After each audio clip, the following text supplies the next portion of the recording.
Salam dostlar, hər vaxtınız xeyir olsun. Demək, mən bir dənə şey sizinlə paylaşmaq istəyirəm. Bu söhbət, yəni indi fikirləşirəm və yadıma düşdü, ağlıma bu gəldi. Fikirləşdim ki, paylaşımda özümə borc bilirəm. Yəni Cabir İmanov da bizim o KVNC Bakılı oğlanlar, Allah cənnətli eləsin məkanını, Allah rəhmət eləsin, yaxınlarına səbir verirəm. Yəni trenajör zalında onun qəfildən də dünyasının dəyişməsi. O videonu görəndə çox pis oldum. Yəni bu hər bir adamın başına gələ bilər də. Demək dostlar, bir xanımın həkimin də bir şərhi çıxdı qarşıma ki, nə bilim nəyə görədir. Mən indi həkim deyiləm deyə bilmərəm, amma ən belə də ayağım yer tutandan, idmanla məşğul olan, sonra peşəkar məşğul olan bir idmançı kimi və bu günü bu gündə mən idmanla hər gün məşğul olam, az, çox fərq eləmir. Yataq otağıma turnik vurmuşam divara, təsəvvür edirsiniz. Yəni oyanan kimi görüm. Yəni oyanan kimi yox, oyanandan bir saat sonra, saat yarım sonra məşq eləmək olar da, nəsə ürəyə naqruska vermək olar. Demək, bir dənə misalı sizə çəkəcəm. Yəni bu öz yaxın qardaş, mənə qardaş kimi olan Gürcü qardaşım var idi Vano. Demək, xanımından bu biraz xəyanət eləyir də xanımına. Xanımı əslində haqlı idi. Nəysə, bunlar xanımından ayrıldılar. Xanımı bunu bir dəfəlik başından elə ki, yaxın gəlmə mənə, nə bilim, özümü öldürərəm, neyniyərəm. Oğulları da var idi.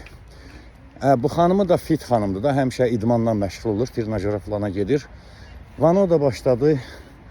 Buna görə həm stres keçirdir, həm əsəb keçirdir və eyni zamanda bu ömrü boyu peşəkar idmanla məşğul olmayıb, xəncəl idmanı ilə məşğul olmuşlar, rəhmətli. Vano da başladı, hər gün getdi fitnessə, gündət videolar qoyur. Görürəm ki, həddindən artıq ağır şeylərə güc eləyir. Götürdüm, zəng elədim, dedim ki, Bico, raxteba, Gürcü dilində bir azmaz bilirəm də, zarafatlaşıram. Dedim, sən öldürəcəksən özünü, eləmə belə. Nə ed Bicotun iznayış belə falan, mən belə elə. Dedim ki, sən idmansız deyilsən. İdmanı mən adama baxanda bilirəm ki, bu idmansızdır, yoxsa sən xəncəliyimə ilə günün keçib. Nəysə, rəhmətli baxmadı mən sözümə. Təkrar neçə dəfə yazdım ki, Vano, özünü öldürəcəksən. Ürəyin həl-hazırda stres, psixi, yəni baskı, plus sən gedib ürəkvə naqruska verirsən. Dedi, yox, Covid'in ən pis vaxtı idi, uçuşlar, zatlar yox idi sonra. Bir də baxdım ki, xanımı Facebook'da şəkil paylaşıb ki, biz səndən xəstəxanada görüşmüşdük, elə xəstəxanada da ayrıldıq. Nə bilim, ağlaşma falan. Vanonu itirdik. Allah məkanın cənnət eləsin, çox qızıl oğlan idi. Yəni, bir kəlmə sözü istənilən məsələni həll edə bilirdi da. Nəyə görə bunu deyirəm dostlar? Yəni, bir çoxlarınız idmanla fitnessə falana gedirsiniz. Alqışlayıram. Mən həmişə ən zəhləm gedən şey, o qolu Zubatiska kimi olan cavan uşaq görəndə və yaxud Yekəqarın adını görəndə başlayıram məzələnməyə. Mən hər gün məşq edirəm. Bu rüqzak, ürəyimdəki bu rüqzak. Baba, baxın.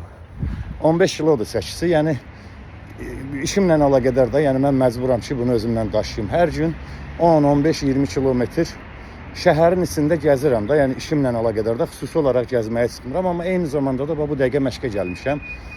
Məşqdən çıxıb yenə gəzəcəm. Bunu nəyə görə demək istəyirəm? Dostlar, idmanla məşğul olursunuzsa, hər şeyi belə düzgün eləmək lazımdır da, savadla eləmək lazımdır, yəni elmlə eləmək lazımdır.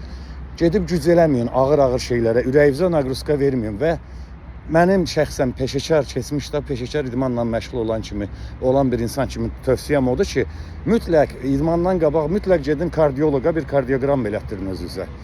Mən demək, özümə borc bildim ki, bunu paylaşım, yəni heç kim bilmir da kimin içində nə var. Məsələn, mənim bir dənə minusum var, hansı ilə ki, özümü danlayıram. Çörək yeməyi tərcizdim, il yarımda çörək yemirəm. Qətiyyən məmulatları yemirəm. Şəkəri artıq 4-cü ildir şəkərdən istifadə eləmirəm. Bir dənə sadəcə naqruskam da o qədər beynimdə fikirlər, o qədər işlər, bəzən əsəbzat keçirdirəm ki, sigaretdir. Sigaretlə də idman tutmur. Yəni bu heç kim bundan sığorta olunmayıb. Yəni həminin başına gələ bilər. İndi həyatdır, birinin qəfildən beynində qansızlıq ölür, biri elə qəfildən sağlamadan. Məsələn, mən keçən il anjiografiya qədər elətdirdim, çünki ürəyimdə möhkəm ağrılar var idi. Həkim baxanda dedi ki, dur dedi, cəhənnəm ol burada, sənin ürəyin sağlamdır, sənin problem başındadır dedi. Get dedi, başımı müalicə elə. Dedim, düz deyirsən. Yəni, istədim özümə borc bildim, paylaşım, idmanla mütləq məşğul olun, yeriyin, qaçın, axşam yatmamışdan 3 saat əvvəl. Ya idmandan sonra, axşam idmanından sonra ən azı 2-3 saat olmalı ki, ürək bərpa olunsun. Və səhər yuxudan oyanan kimi qaçmaq çox ziyanlıdır. Bu şəxsən mənim fikrimdir. Xüsusən də peşəkar idmanla. Mən uşaq vaxtı 4 il sambo ilə məşğul olmuşam. Sonra biraz karateyə getdim, xoşuma gəlmədi. Kickboxingdən sonra Muay Thai ilə məşğul olmuşam həmişə. Amma indi hər yerdə adjman eləyirəm, turnikdə dartınıram, nə bilim indi fitnessə gedirəm, üzgüçülüyə gedirəm, nə bilim imkan düşəndə, vaxtım olanda, şərait olanda boksyorski meşokda işləyirəm.